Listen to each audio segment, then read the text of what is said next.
Hey guys, continuing off the theme, I'm going to share a couple things and actually a little bit about myself in this video. But I want to pick up, it's easy to make a lot of general statements in a video, but it does well sometimes to go back and flesh out the some of the points. And I know that some of the things that come up as contention will be the point of us doing things. What is the point? Is it how could you be involved in this? How could and it still kind of stays along that line of Calvinism and determinism in a sense. And I'm just going to give you some verses, and you could chase this kind of thinking all over the Bible, but I think the verses in Revelation will be enough. The reason why our work is important. Revelations 2 verse 7. He who has an ear, let him hear what the Spirit says to the churches. To the one who conquers, I will grant to eat of the tree of life, which is in the paradise of God. Revelations 2:11. He who has an ear, let him hear what the Spirit says to the churches. The one who conquers will not be hurt by the second death. Revelations 2:17. He who has an ear, let him hear what the Spirit says to the churches. To the one who conquers, I will give some of the hidden manna, and I will give him a white stone with a new name written on the stone, that no one knows except the one who receives it. Revelations 2:26. The one who conquers, one who keeps my works until the end, to him I will give authority over the nations. Revelations 3 and 5. The one who conquers will be clothed thus in white garment, and I will never blot his name out of the book of life. I will confess his name before my Father and before his angels. He who has an ear, let him hear what the Spirit says to the churches. Revelations 3 and 12. To the one who conquers, I will make a pillar in the temple of my God. Never shall he go out of it, and I will write on him the name of my God, and the name of the city of my God, the New Jerusalem, which comes down from my God out of heaven, and my own new name. Revelations 3:21. The one who conquers, I will grant him to sit with me on my throne, as I also conquered and sat down with my Father on his throne. And Revelations 21. Oops, I didn't have this. This didn't open the way I wanted to. Revelations 21 and 7.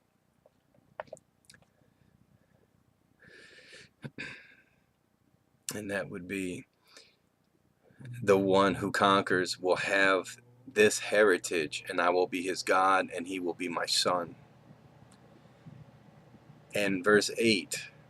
But as for the cowardly, the faithless, the detestable, as for murderers, the sexually immoral, sorcerers, idolaters, and all liars, their portion will be in the lake that burns with fire and sulfur. This is the second death. So what you do matters. According to the book of Revelation, you are told to conquer. Conquer what exactly?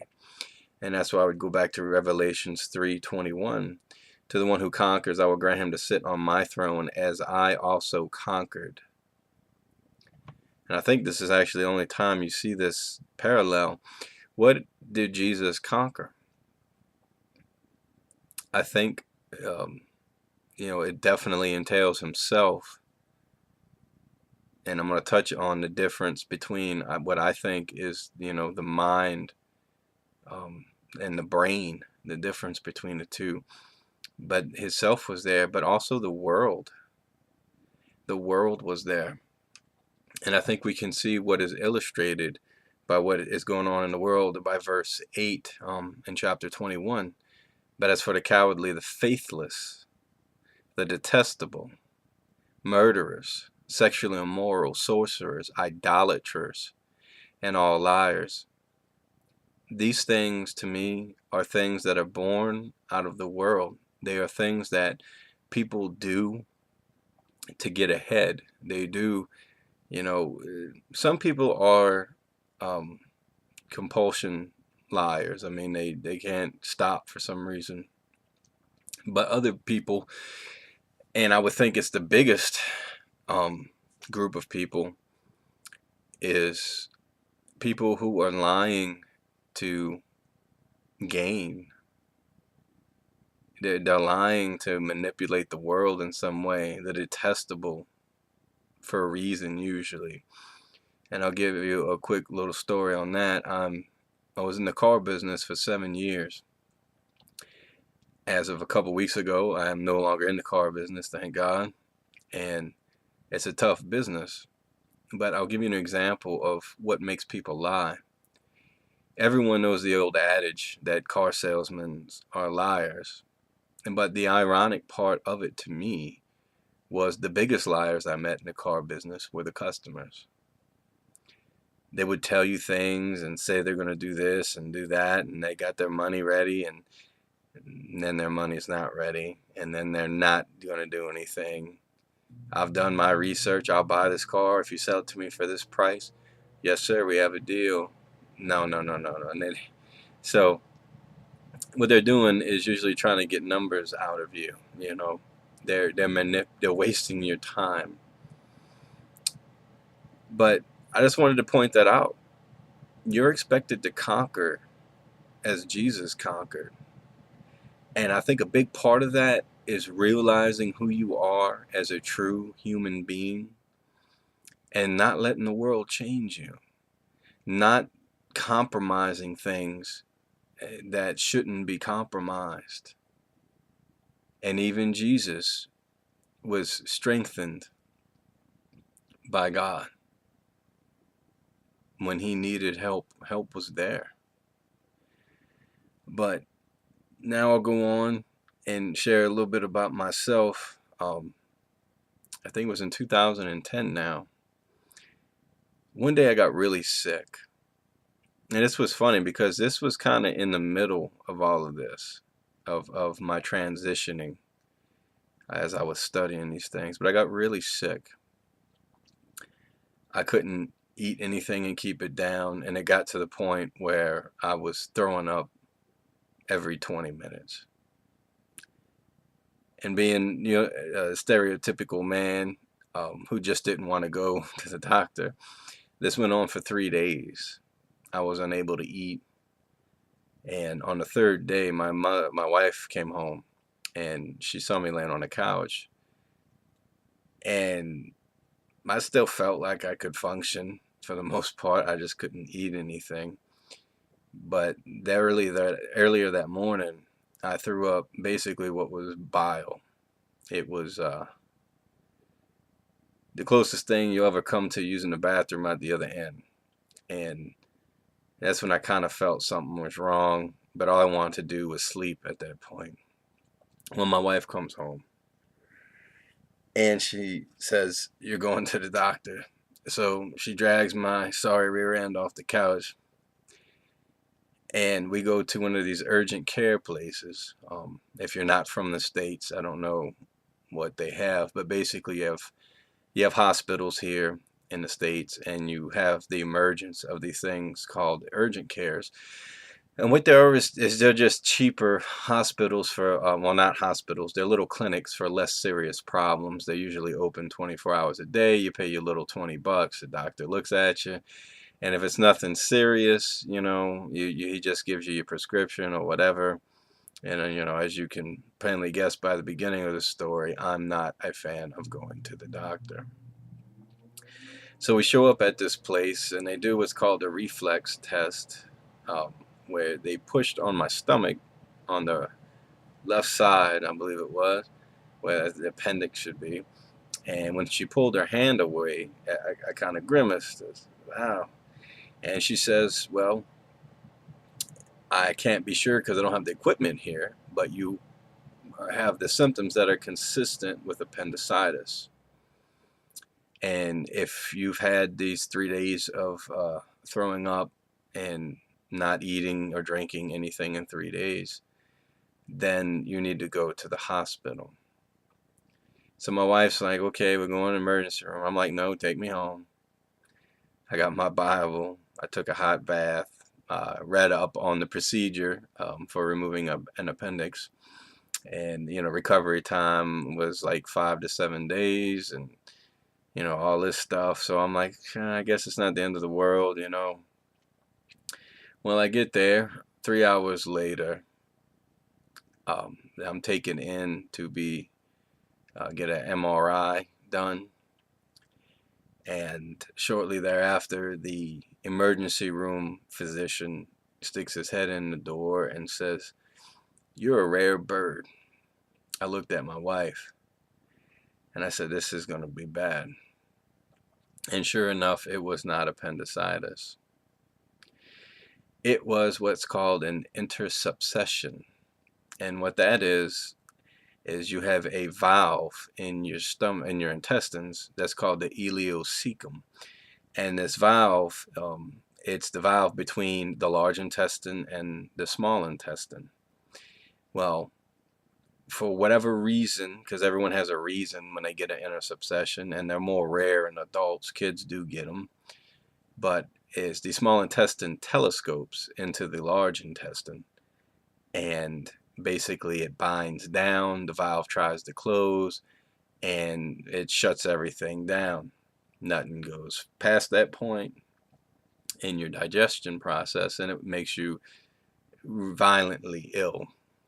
And so I'm like, okay, and I start looking this up, and there's really not a lot of information unless you know exactly where to look on this stuff, because it is a weirdo condition for adults. And I'm seeing that they can do insufflation, all these things and all this and that. And so this other guy comes in, a surgeon by the last name. Well, I'm not gonna give his name, I guess. I'll leave him out of it. But he comes in and he's got these papers with him, and he's like, sign here, sign here, sign here. I'm like, what are you talking about? And I started asking him about some of these treatments I came across for children that really weren't surgical. And he says, no, you've had this for 3 days. You have to understand, necrosis could have set in on the tissue that's being choked off, and you could die. So you have to have an operation. And I'm like, okay, is it similar to the appendix operation? And he said, no, you're going to be basically off your feet for 2 months. Well, I didn't have that kind of money to be out of work for 2 months. It was just a shock to my wife, to myself. And it wasn't until later that I found out part of what all this was about, and I'll get to that. So I get prepped for surgery, and I have the operation. And as I'm going to the surgery room, because basically that's when you're all by yourself at that point. It was the first time in my life I had ever been put in a position even remotely like that. I had always been an able-bodied person. I didn't, in my younger days, my high school days, I didn't put up with much from people. I took care of myself, and here I was, laid out on this bed. And it was strange because in the midst of this was this transition, my belief changing about the Trinity and about the scriptures in general. And I remember something came. I wasn't afraid. And I should have been. I'll be the first to tell you, I should have been. But the only thing I could think of was, who's going to take care of my wife and children? Well, it was child back then. It was only one child I had. There was no thought of myself. It was the first time I had experienced that in my life, because now I was helpless. And I remember joking with the guy, And I do believe laughter is a good way to get people to identify with you. And he asked me if I was allergic to anything, the anesthesiologist, and I told him, yeah, I'm allergic to dying. And we laughed a little bit. And then he took my hand, and I guess he was doing his thing, and I kind of squeezed it, and I said, look, man, I said, not it's not me, that I'm worried about. Just make sure my wife and children, my child has someone to take care of. And he assured me, and it really didn't mean anything to me at the time. So I fell asleep.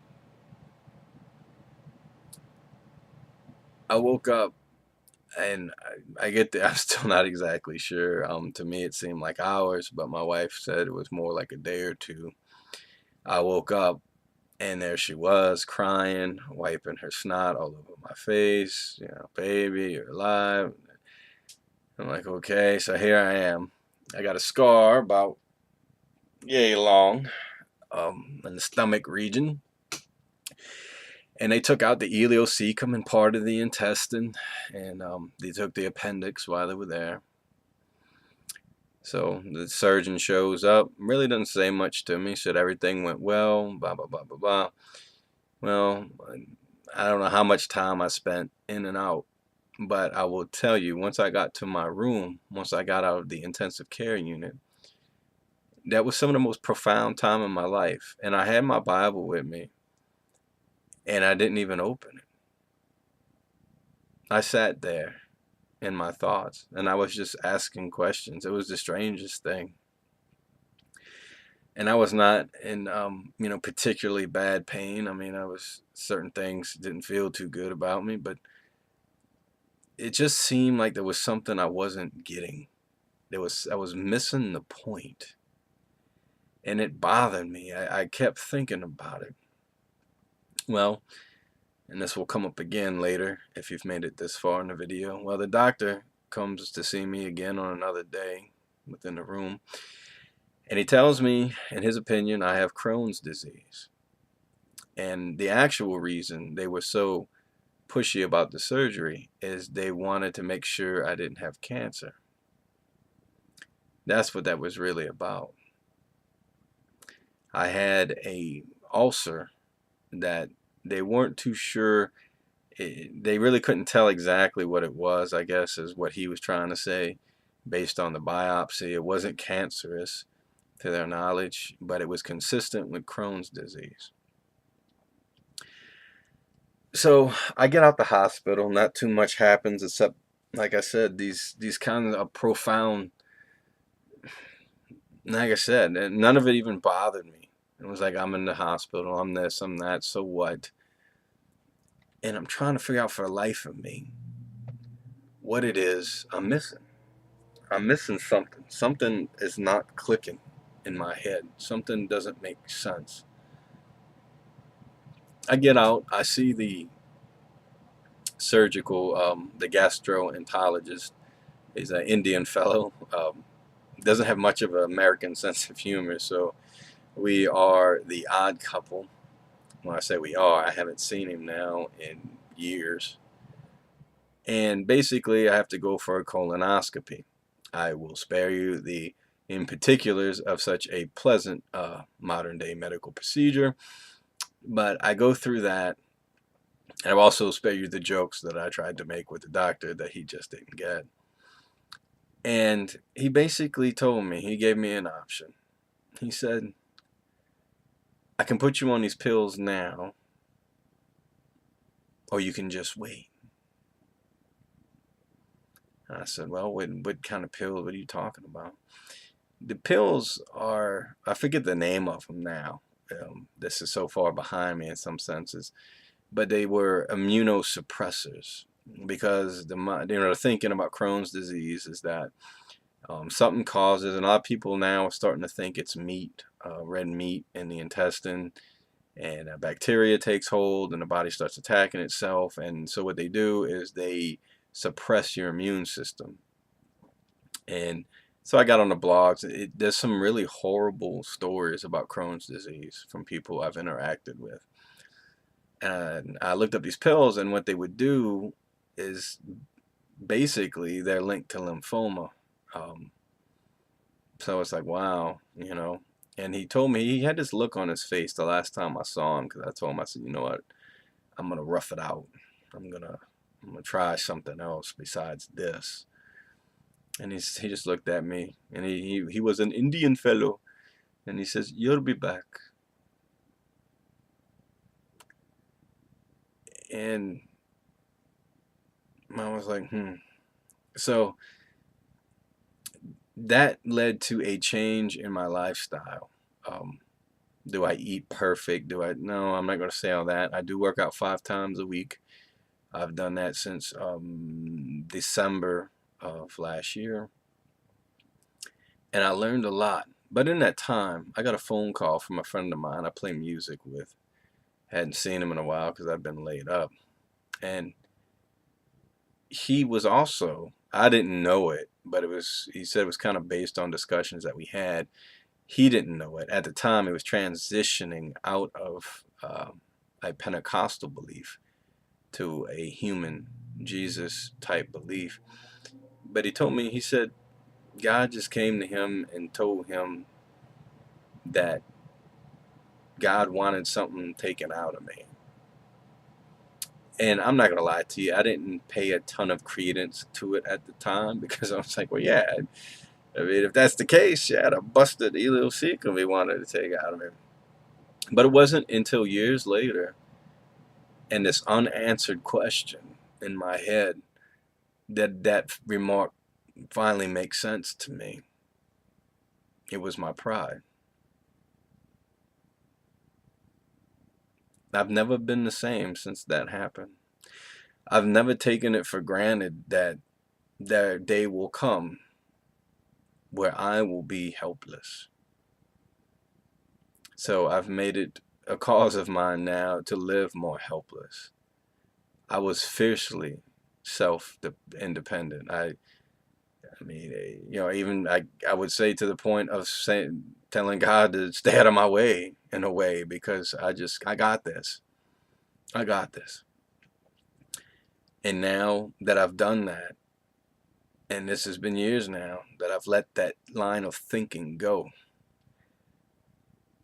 I took a job that I was very hesitant to take because it didn't, and it's kind of funny because it was almost a pride thing. It was like, well, I want to go back to driving 18-wheelers, and I'm driving, but I'm not driving 18-wheelers, but I freaking love this job.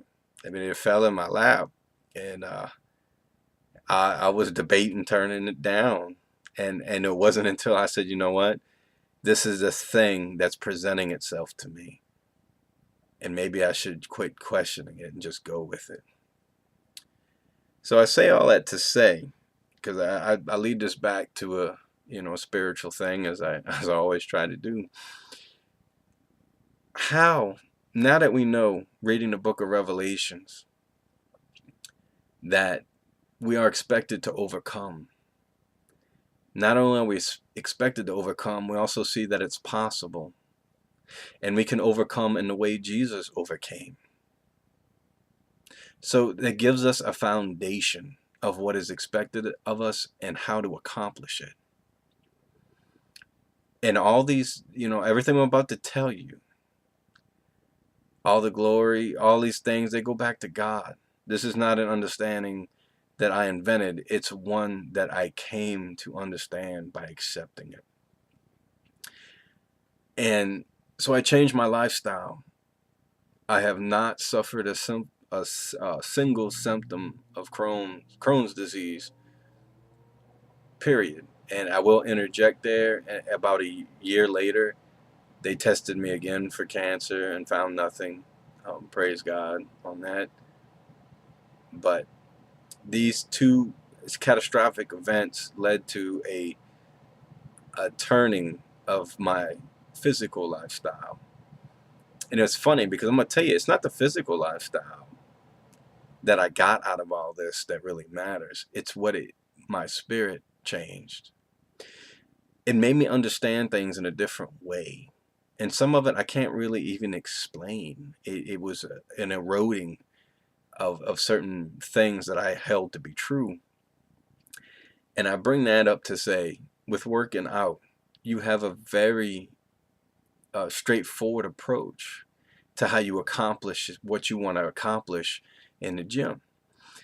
And you have your nutrition, your protein, your fats, your water, and your more what they call your macros. I'm not going to bore you with all the stuff, but basically your diet is supposed to be tuned a certain way. Um, and what's interesting about this, I think, on a spiritual level, is how it's done. The way you accomplish getting bigger or losing weight, and gaining muscle tone is by breaking the body down.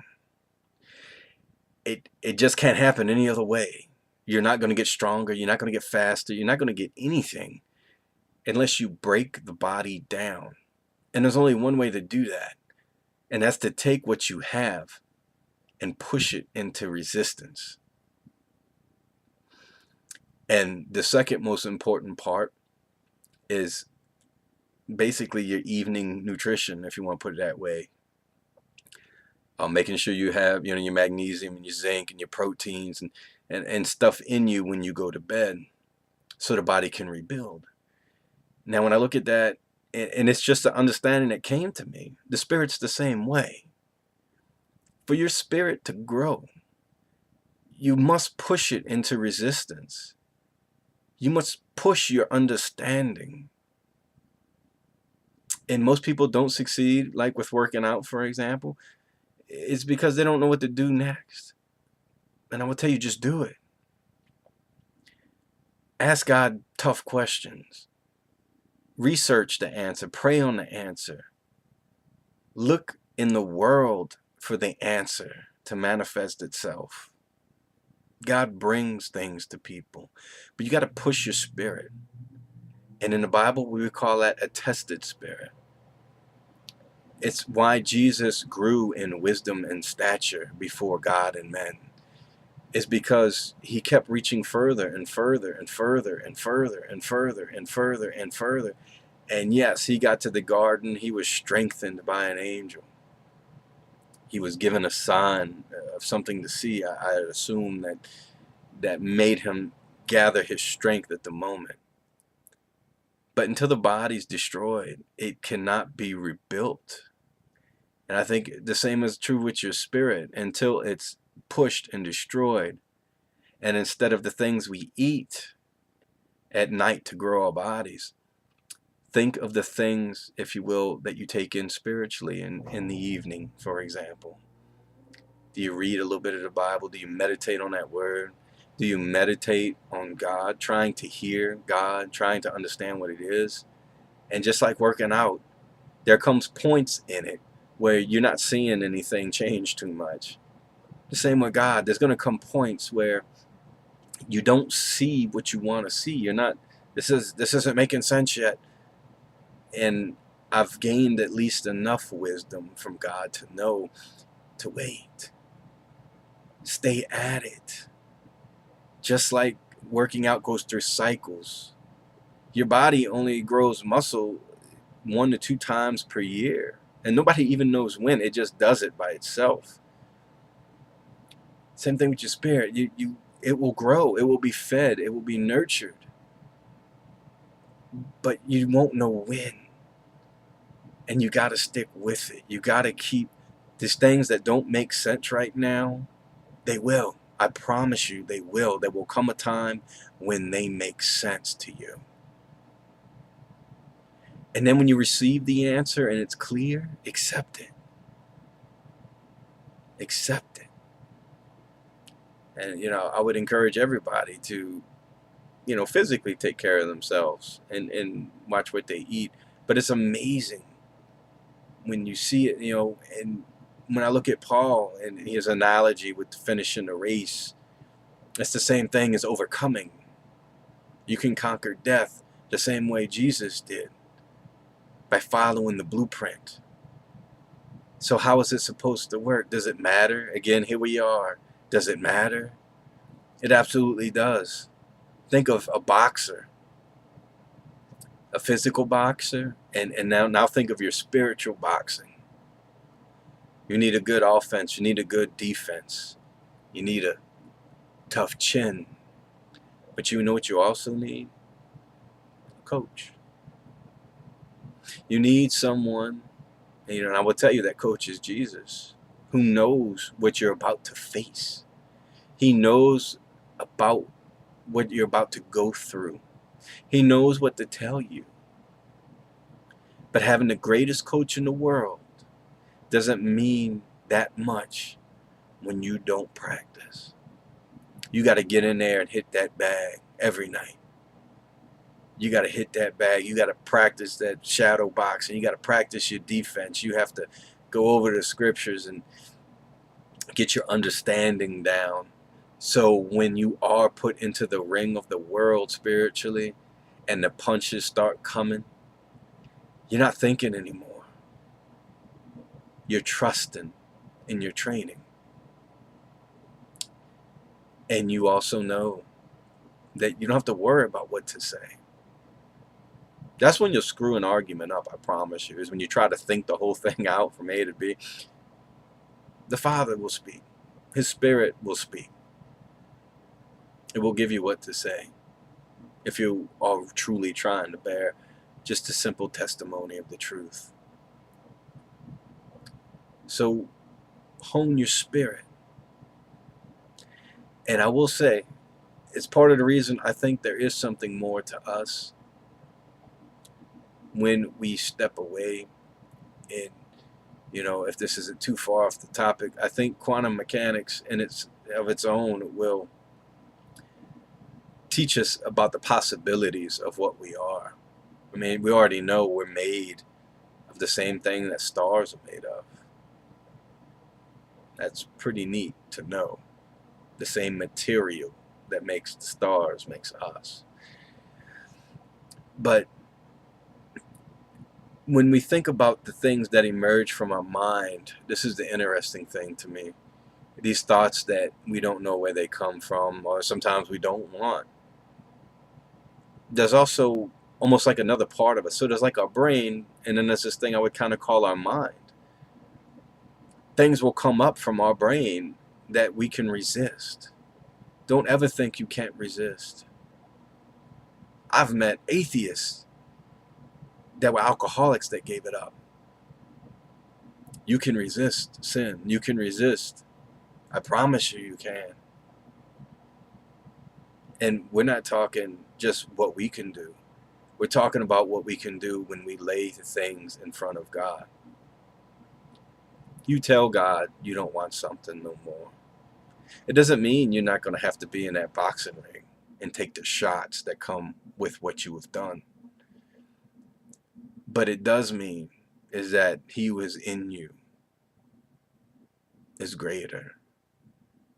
Do you think he's going to let, if it's a sin you just can't conquer, and you've conquered so much, you fought so hard to get where you are, and you laid it at God's feet, you think God is going to let that stop you? I'm going to tell you right now, there are people in my life who I've come into contact with, and I'm going to tell you right now, God took them out of my life. They moved. They're literally gone out of my life because they were problems for me. And I don't know if I was strong enough to do everything I was supposed to do and overcome, and it just was problems. And I just left it at, and he cleared the road. I'm going to tell you right now, he cleared the road. I didn't even have to do anything. And it's funny. It's just these other people I've known for years, but these in particular people, they're gone. They're gone.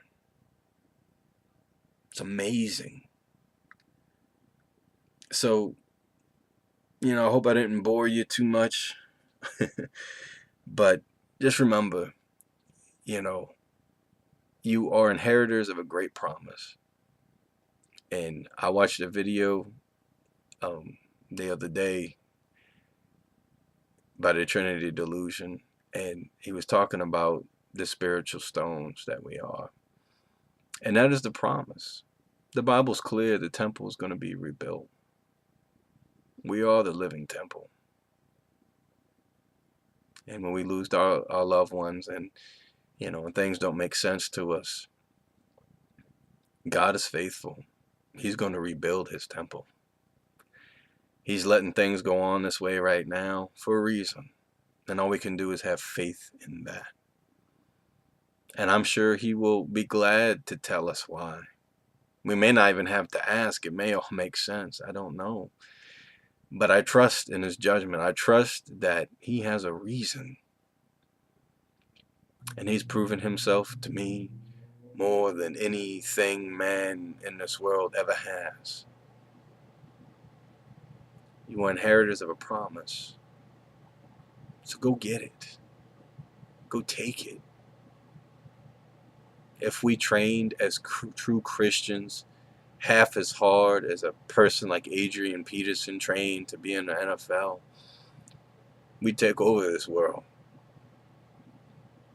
We really would. Train, grow, understand that you are greater than the thoughts that pop into your head from your brain, or the physical things that your body may want, than the smoking, than whatever it is. You truly are greater. It may take some time for that to sink in, but it's true. There's a world of potential inside of you, but you gotta want it. That's the key to inheriting the promise. You gotta want it. And look at the things that people will do, the crazy things that they will do to get ahead in this life. They will rob, cheat, and steal, and plunder, and destroy. I mean, they will do anything to get ahead in this life. Will we do anything to get to know God? Will we train? Will we sacrifice that time? Will we take the effort? Train.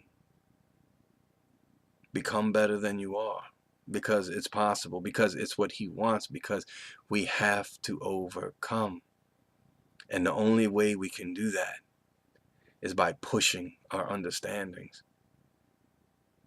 And it helps so much to know that when the persecution comes and you do develop these understandings, you can stand fast. Why do you think Jesus could stand fast? And I would tell you, I think he's the only man that's ever existed that knew why he was here. He knew his exact purpose. I don't think he knew everything that was going to happen in any particular place all the time, but he knew why he was here. He was here to carry out a mission. So he trained. He trained. He pushed his understanding. He studied the law. He asked the questions. So do that. Train. Believe. You are an inheritor of the greatest promise ever made. Nothing can stop you but you.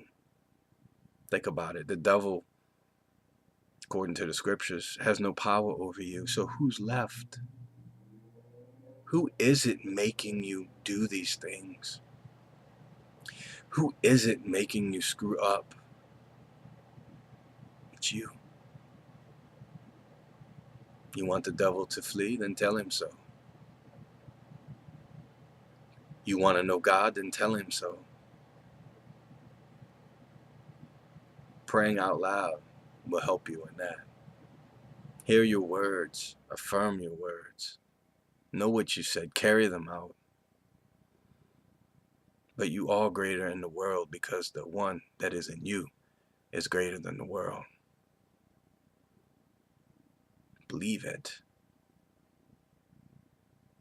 He'll bring you as far as you need to go. God bless.